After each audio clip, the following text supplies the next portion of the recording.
Alright.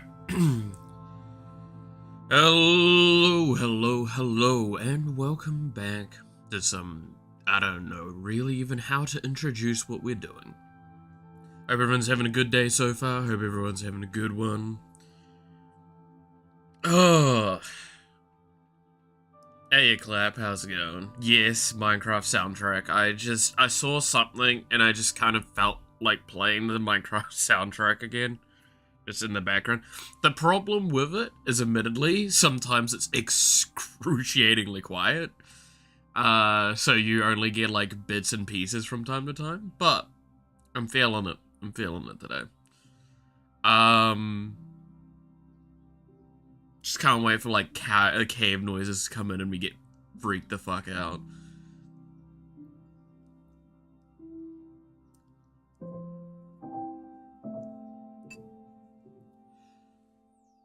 Feel like I'm getting to the end of the game, but then there's more.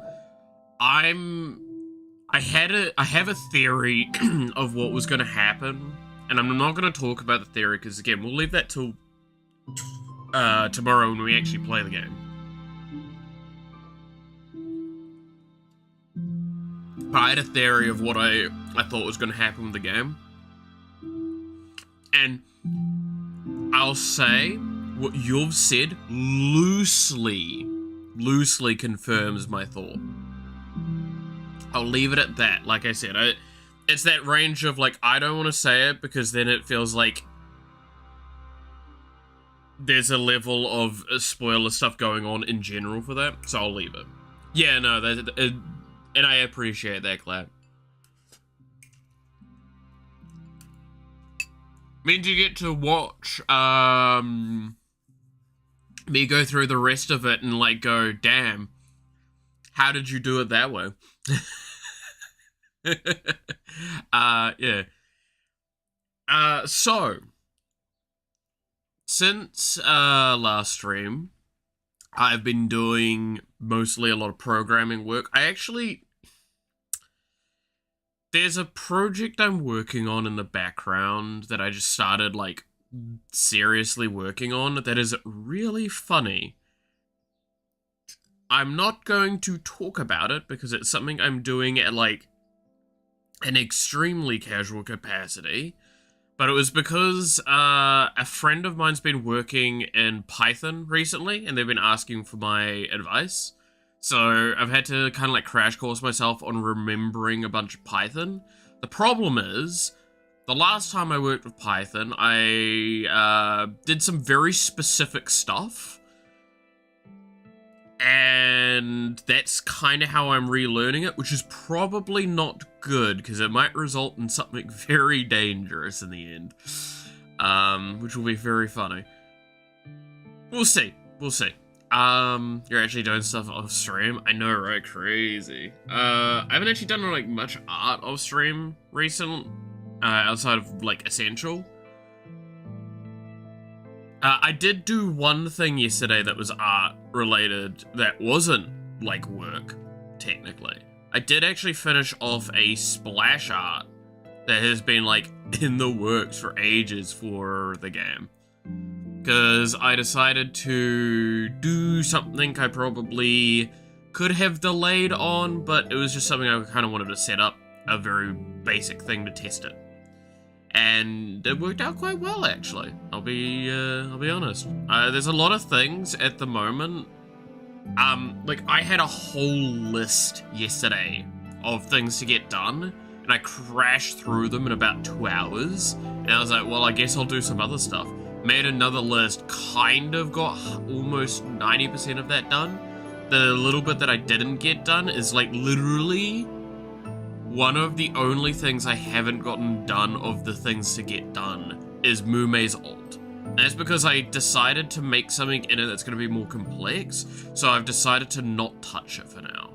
I'll sit down and work on it myself at some point, with it being like probably an hour or 2 hours to work on it itself. Lazy slacks off stream, for real, no cap. It's a whole wallpaper on his PC. Just, yeah, exactly. I don't do any work off stream. That's the point. But yeah, no, I was actually pretty happy with a lot of the progress that was made on most of that. Yeah.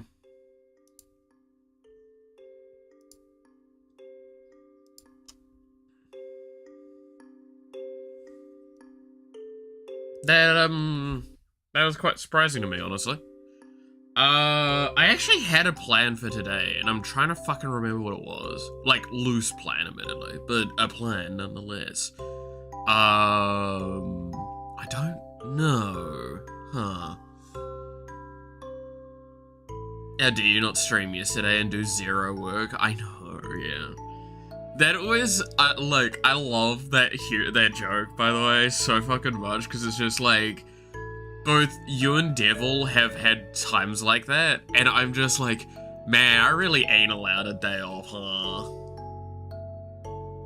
Like, goddamn, I have 2 days off a week. 2 days. I spend most of those fucking days actually doing other work so I can catch up on things, because I'm most productive in the mornings. And then fucking, yeah. Fun news, I accidentally set up another campaign in Cyberpunk for next year. Did it by accident like an hour ago. I mean, that's how it tends to go, right? That sounds cool, though.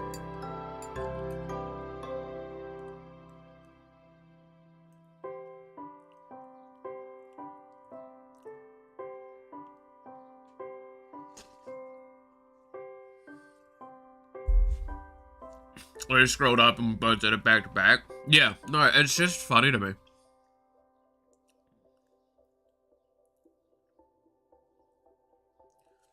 Like, it's really, really entertaining to me that it's just like... Because, yeah, I have my Sunday and my Wednesday off, right?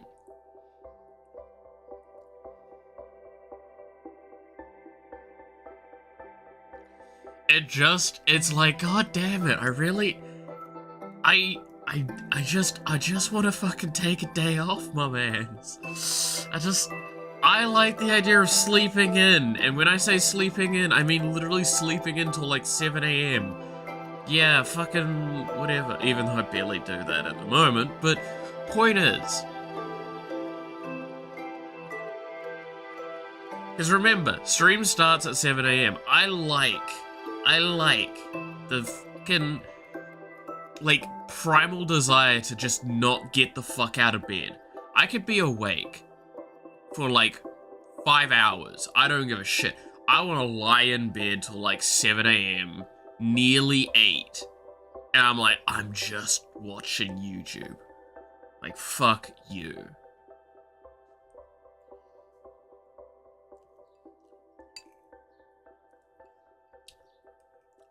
Bed phone stream when? Fuck no.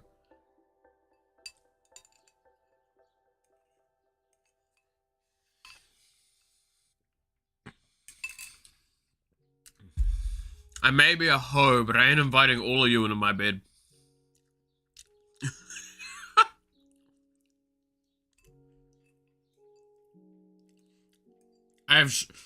Look. Gotta slow down to that one.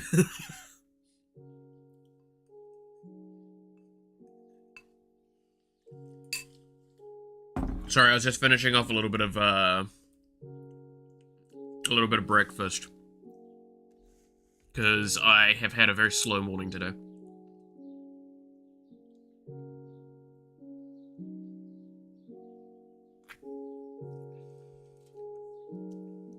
Wait, were your spouses? I thought you were my orphans. This is a very confusing relationship.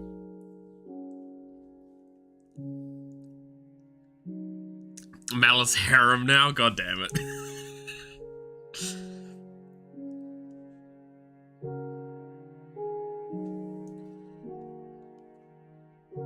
Oops. I'm gonna fix my phone again. Oh.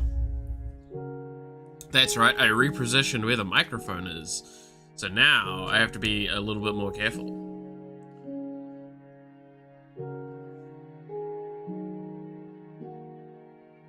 When I'm moving moving the arm around, because otherwise I'll smack the head of the mic.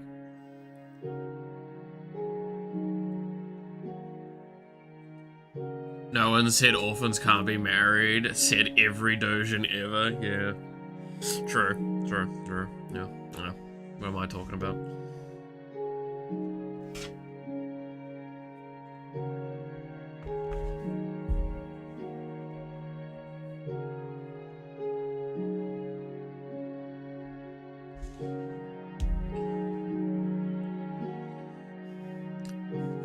Squid.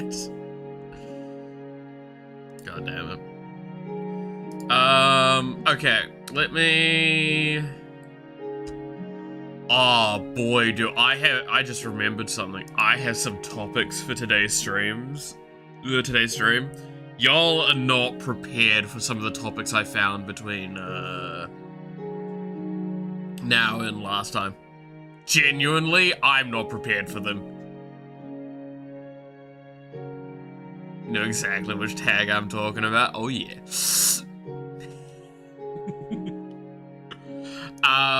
Y'all are not prepared for some actual genuine stupidity from the world.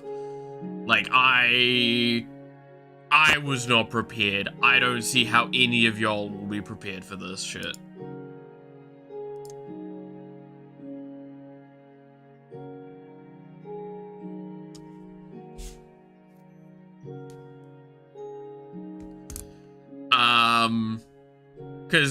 So, I had a discussion. Let me explain the process of this the conversation, though.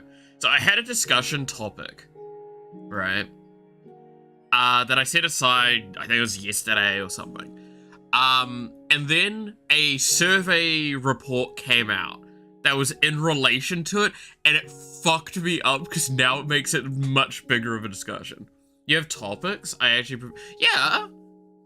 No, I've talked about that before. I like, for like the last week or so, I've just been writing my discussion topics into a doc and then deleting them after we've had the discussions. So I always have like some of the topics now built up. Hey, guess what? What, Sheppy? Also, Roger dropped the second sub figure. Ooh.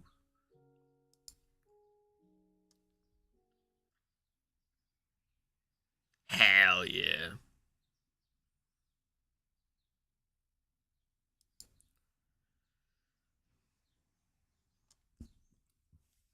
Let's have a look-see.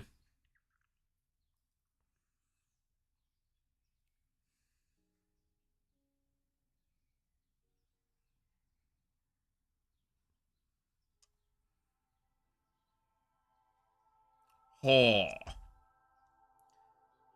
Dude, I still love the big one. The big one just... The fact that that's...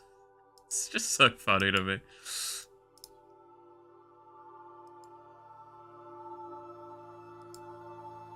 Wait, there we go.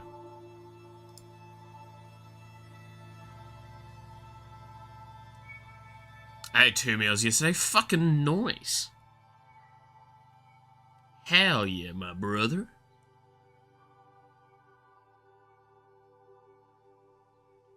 You threw up one of them. I mean, it's progress. Progress, that's pretty good. There are a lot of figures on my drive right now. Hell yeah. That's cool as shit though, Roger. Oh,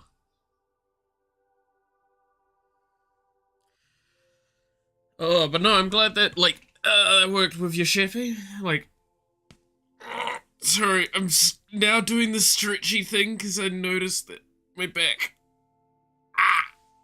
There we go. Wish I had a 3D printer.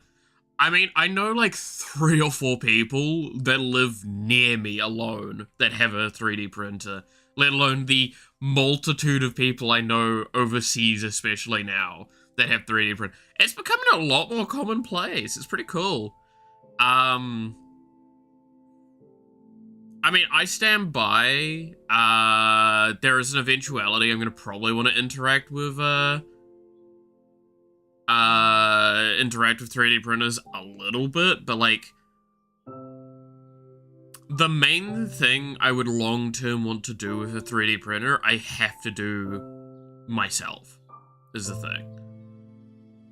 And I don't know how I'm going to approach that situation at all. That situation is going to be a nightmare. The chicken was for today. Oh, okay, yeah. Figure, not printer. Yeah. Gotta make a business out of it. Come on, man. I am still tempted to flick you the money for shipping one to me.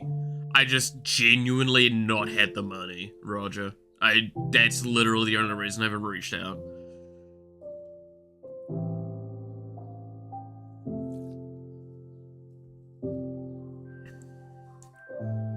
It's expensive. Yeah, it's gotten really bad nowadays. It's getting more and more expensive as well.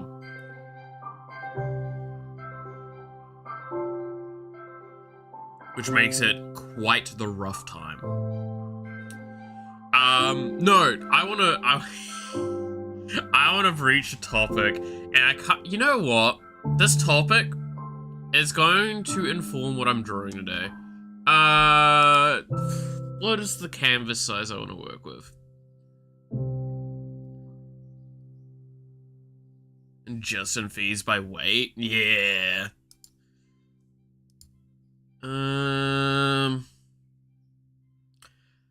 Does anyone know, like, what the consistent sort of, like, canvas size people uses?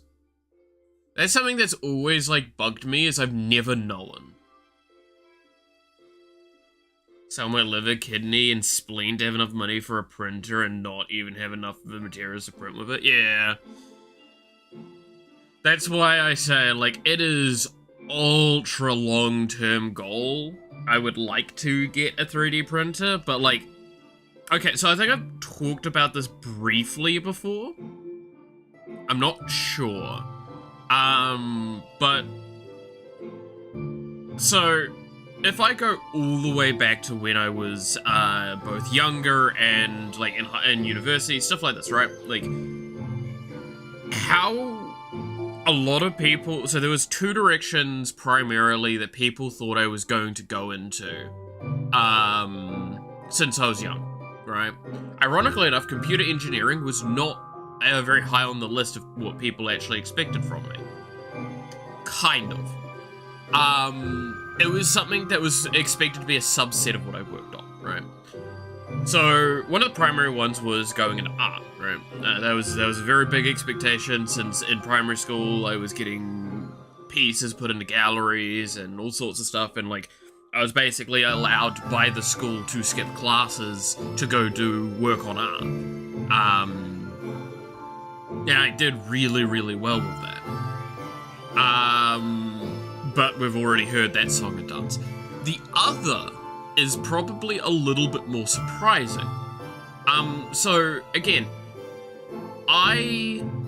when I was in primary school, I was literally researching and reading reports from university level on stuff like biological research, and specifically the early stages of biomechanical. So what is meant by biomechanical is the concept of basically a kind of the matrimony between physical engineering and biological systems. So it's kind of, there's a lot of subsects within it. One of the most prevalent subsects is prosthetic, right? That's not what I was quite interested in, but you could kind of consider it a part of what I was looking at. Point was, I always loved tinkering with things in a way that made sense, both biologically and mechanically. But again, biomechanics is a very fun thing. But like, in a physical mechanical design. And finding a way to make one simulate the other, in a sense. So, why is this all getting talked about in a grander sense towards 3D printing? a long-term goal I had at one stage, and I'm not gonna say that it's gone, it's definitely still there, it's just, I would pretty much need, like, a workshop for it, was to, make, basically, a workshop where I could actually design, some of the sort of stuff that I wanted to make. Now, keep in mind, there is one of the core things to think about what I would attempt to do with this simulates onto something else I worked on while I was in university that I talked about, which was basically the concept of deep dive VR. What does this all kind of result in? I was curious how possible it was to basically make... How do I describe it best? Make both a puppet kind of orientated thing. So it could either be puppeted by an individual or puppeted by a algorithmic, say, like an AI, right? And I found that really, really fascinating. Ironically enough, the character Herder from Star Rail is actually probably the best example I have to some of the concepts I'm talking about. Is that she is an individual that, like, made a bunch of little dolls, based off themselves. They all have automation and their own algorithms and their own systems to run, themselves. However, they can also be taken over by the primary. And I was wondering how, like, again, reminder, I've been thinking this since I was, like, fucking 7 years old. I was wondering, about that. Needless to say, that is the entire discussion point was, going towards, is the idea of, like, using a 3D printer for helping doing the, finer pieces for that. Because I'd have to, like, print out the pieces, after engineering and designing them, and play around with them. I already still have, like, a big mock-up of what I would do for a lot of it. The problem is, I'm not exactly the best 3D, like, rendering individual. So, engineering the pieces and designing them like that would definitely be something I'd have to learn very hard if I got into that. But yeah, there's your random fucking tidbit, fact, weird knowledge thing, lore malith drop, I don't know what you want to call it. But yeah, it's a very, very old, little thing there. And it's something that I've always been fascinated about.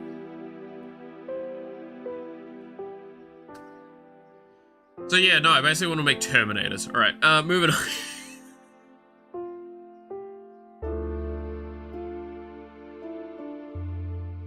Just give you filament based on how many people download models, yeah.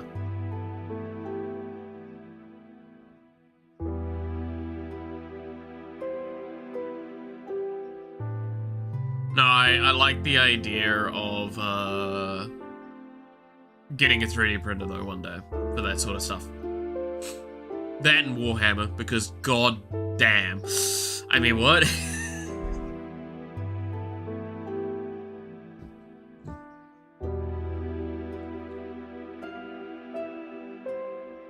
Look, I stand by. I will buy some stuff for Warhammer. I'm hoping, again, I'm getting nagged if I will do it or not, but I kind of wanted to get some Warhammer stuff before the end of the year. I don't know how feasible that's going to be, but I definitely would have liked to have done that.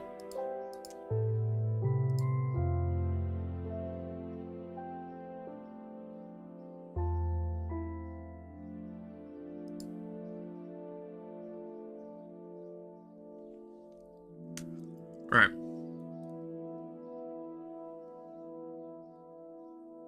Waiting for a post and a show off of a picture of Hatsune Miku Tyranids. Literally. Like, I cannot stress enough. I know what I would be doing with them. I would be, literally, there is 2 fucking types of colorings that you're gonna see, and I'm gonna try and fucking mix the 2, right? One of them is Hatsune Miku styled fucking painting, like genuinely. And then the other one is kind of similar to, let me find the post on Twitter, because I actually posted it again recently. This. Like, some of these colors as well, because this fucking looks sick, by the way. The Mataro fucking figure.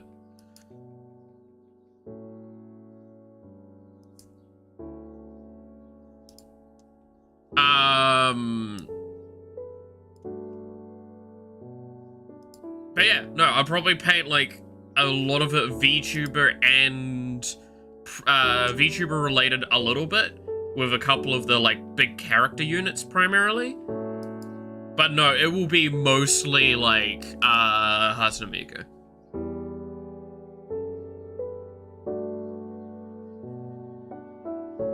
I love how they made it, and most of all, I love how it's painted. Yes. It's that figure's fucking gorgeous. But yeah, no, like, I straight up, that is my plans with it. That's why, I've told you guys the plan, right, with Warhammer for me? I'm pretty sure. My intention, and ironically enough, I can actually show,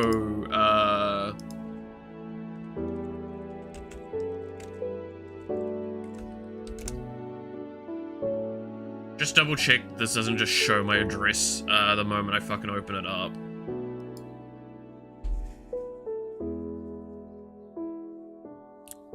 I can literally show the box that I want to buy first. Cool, it's showing the wrong address right now. That's awesome. It's showing fucking random Auckland thing. So this is Mighty Ape. This is kind of like a geek website in New Zealand. Geek hobby-esque. There's a lot of other things it does, but that's the main stuff.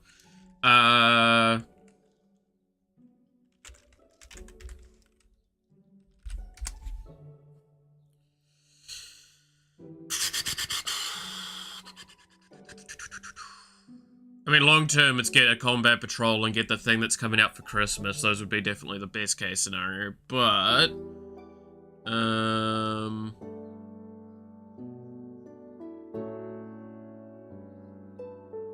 why can't I see it here?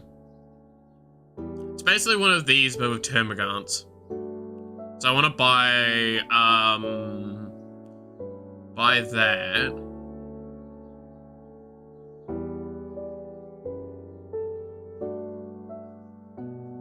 I swear this site did sell that, the termagant pack of those.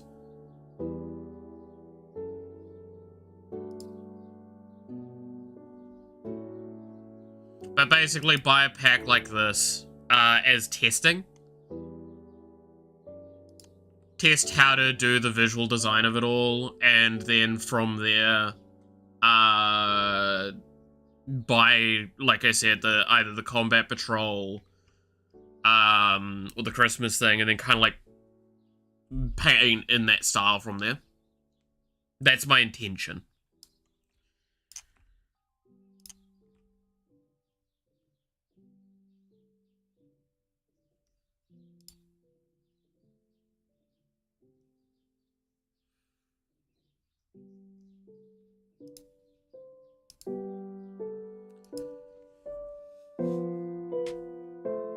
But I can't consider that until we're further along with the PC, at the very least.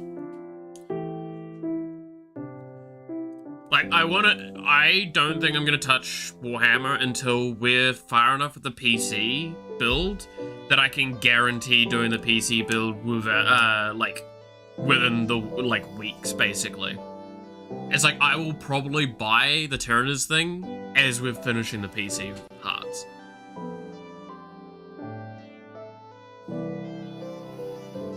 Which is why it's not unlikely to say potentially next year, beginning of next year.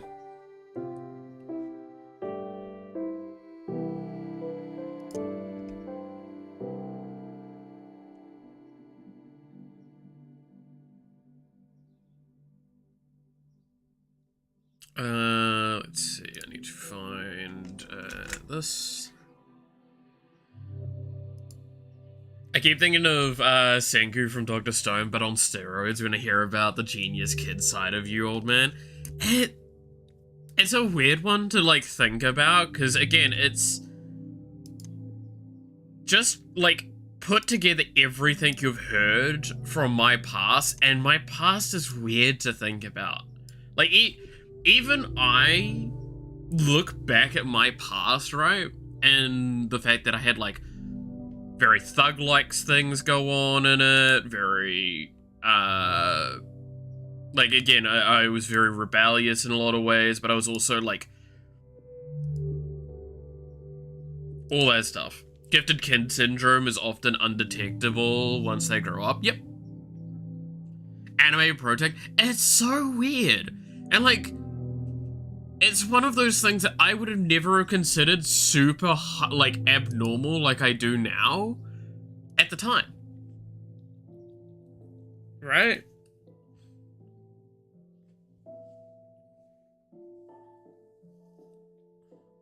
Because, like, at the time, I was just like, I'm doing what I want. I'm doing as I see fit. You were meant to be 2D. I was meant to be in a fucking manga, yeah. I'm literally a manga character that just didn't get written into a book. I just accidentally popped into real life.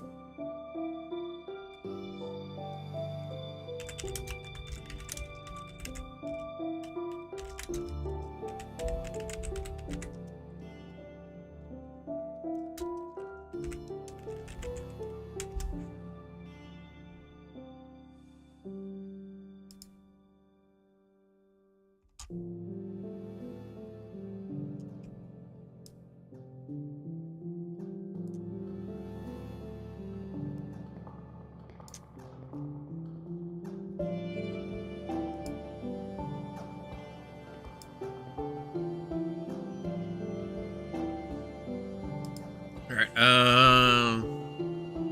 I am the I know a guy. I'm the one you know. Exactly. You're really the guy. Yeah. But no, it's really entertaining to me to look back at some of that stuff.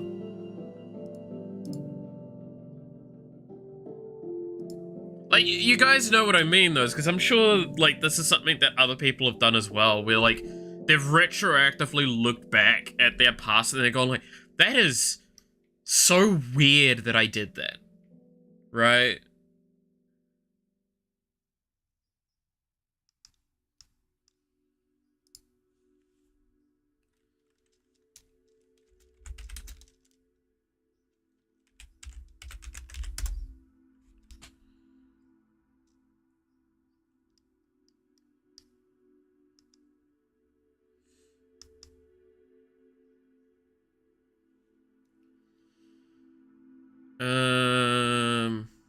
All tropes are vaguely based on reality. I mean, real life's stranger than fiction, right? Was a dad who would have some solid dad lore. Dude, if I was, like, so this is the fun thing, right? Is, I've looked after, in more recent years, I'll specifically talk to more recent years with some of this stuff. I have looked after, like, some kids from time to time, or, like, been hanging out with kids while their parents are, like, taking a bit of a break. And it's really funny, because, like, the kid will, because, again, I have something I've noticed a lot, especially talking with Noxie recently, I have, like, a compulsive honesty streak, right? So the kid will ask me about something, and I'm like, I'll tell you. And needless to say, like, the kids will sit there and listen to some of these fucking stupid ass, like, things I did. And they're like, damn, you're cool as shit.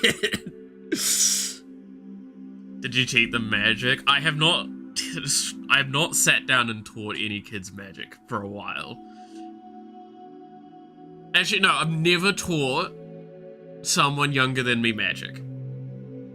Outside of stream, I guess, argument sense. But, you know, I've never done that.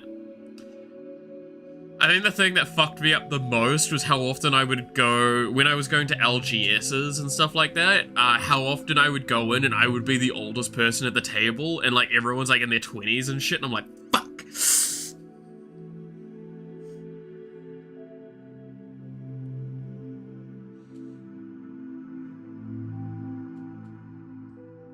Haven't taught someone magic, stuck up wizard vibes.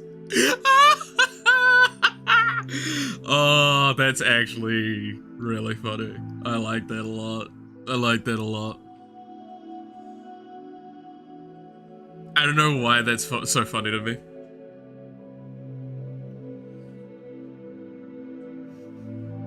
That's actually just really funny.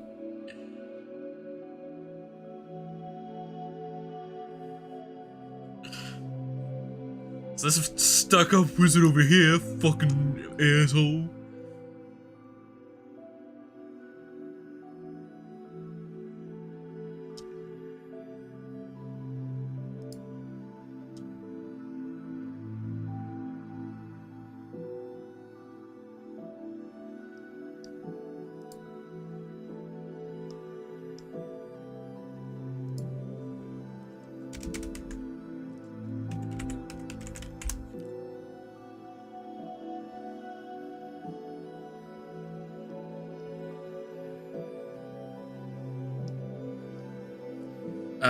Imagine going to kids, hey, we're gonna learn magic today. Yay, 12 hours of looking at cards.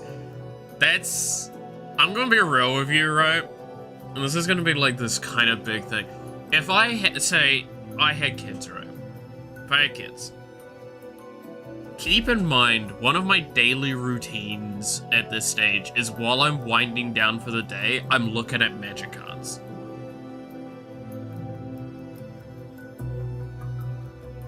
And I'm just randomizing through, or I'm looking at a specific commander, or anything like that. They're adopted. Oh yeah, no, they're gonna be adopted at this point, right? The idea of me getting a partner, good lord. And like, as proof of that, of the comment of like, I just sit there and look at magic cards in the evening. Last night, while I was lying in bed, watching the last little bit of stuff, I've tossed together this one.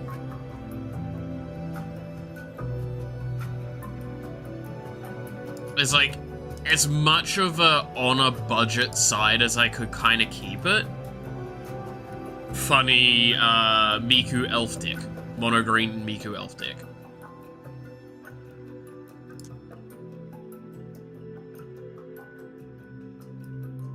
You probably kidnap them. I would never kidnap. I can say that with damn certainty. I would adopt, I would not kidnap.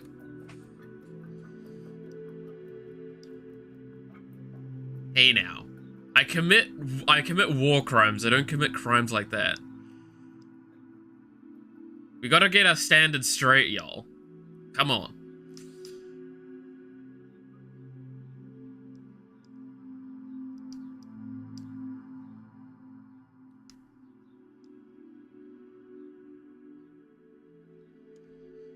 But yeah. No, this was the deck that I tossed together, briefly. Last night. Which was really fun to build this one, actually. Because, the best part of this is I actually sat there and I'm like, what if I just only had forests? The only reason this is in here is because haha funny. Adoptions are not that far from kidnapping if you think about it. Do I need to define kidnapping to you guys? Do we need to pull out the dictionary? Because I feel like I might need to pull out a dictionary at this point and fucking hit you over the head with it.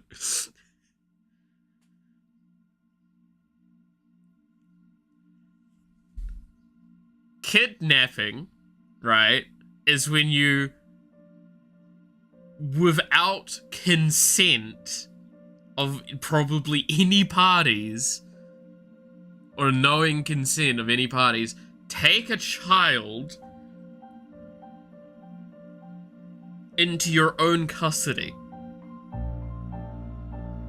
Adoption is all parties are legally getting involved, and as third parties signed off,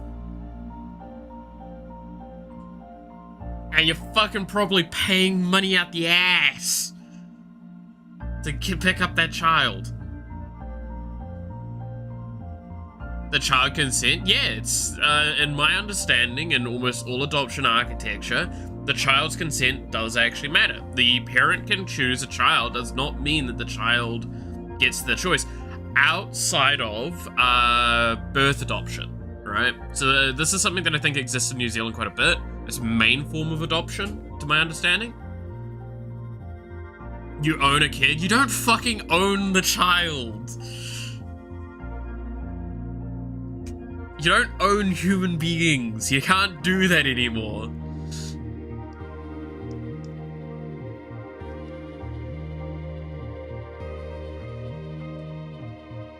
That's not how that shit works.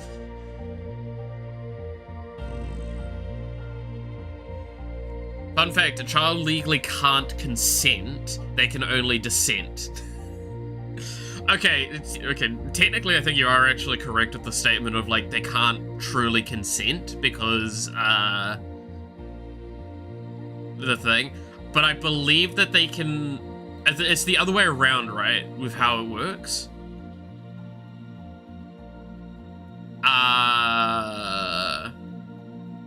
Is like, I believe they can, basically they can say no. Right, well, I mean, that is actually consent, but in the sense of, like, in an adoption situation, if the child says no, the child says no, and that blocks it out. Anymore, okay, man, sure, don't look at Africa too close. Okay, well, my apologies for thinking primarily in, the West. That's on me, I give you that. This is why Malith makes consensual agreement with the seller of the child he is buying. There is consent. God damn. You're making me feel really fucking bad with this one. Look at the elf magic deck. Distract yourself. There's so many elves in it. This slaps top of deck. This deck has so many elves in it. It's always worse than you think. Yeah. Yeah, Look, I've said this before, and I'm going to say this now quickly before we get too far into a downward spiral. I don't like bringing politics or, like, big overall things into the chat most of the time. There is a reason why I tend to look at the more optimistic stuff. But yes, I do understand that the world is not exactly as hunky-dory as it may always be. I'll have you know that creating orphans is a hobby he does for fun, not profit. Exactly. No, look, I create orphans, and then I look after them. That's what we learnt from Final Fantasy, was it 3? No, 4. That was it. Yeah, it was Final Fantasy 4 was when all that went down. It's, I burnt down your village, child, and I murdered your parents. I will look after you. Sorry, fucking what?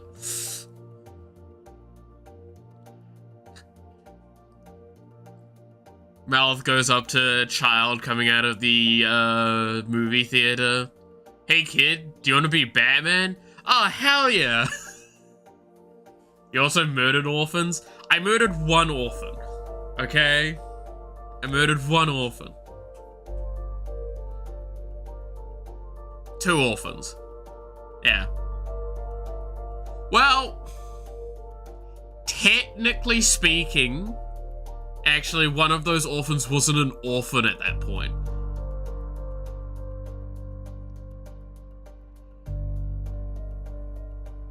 And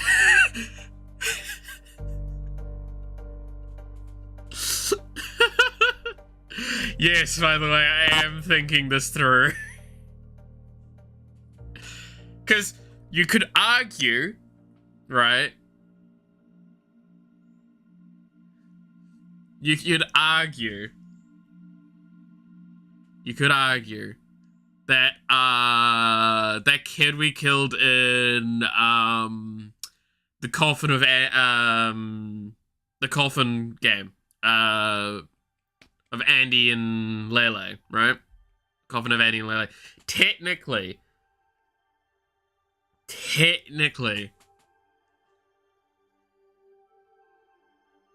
you've got you fuck one guy.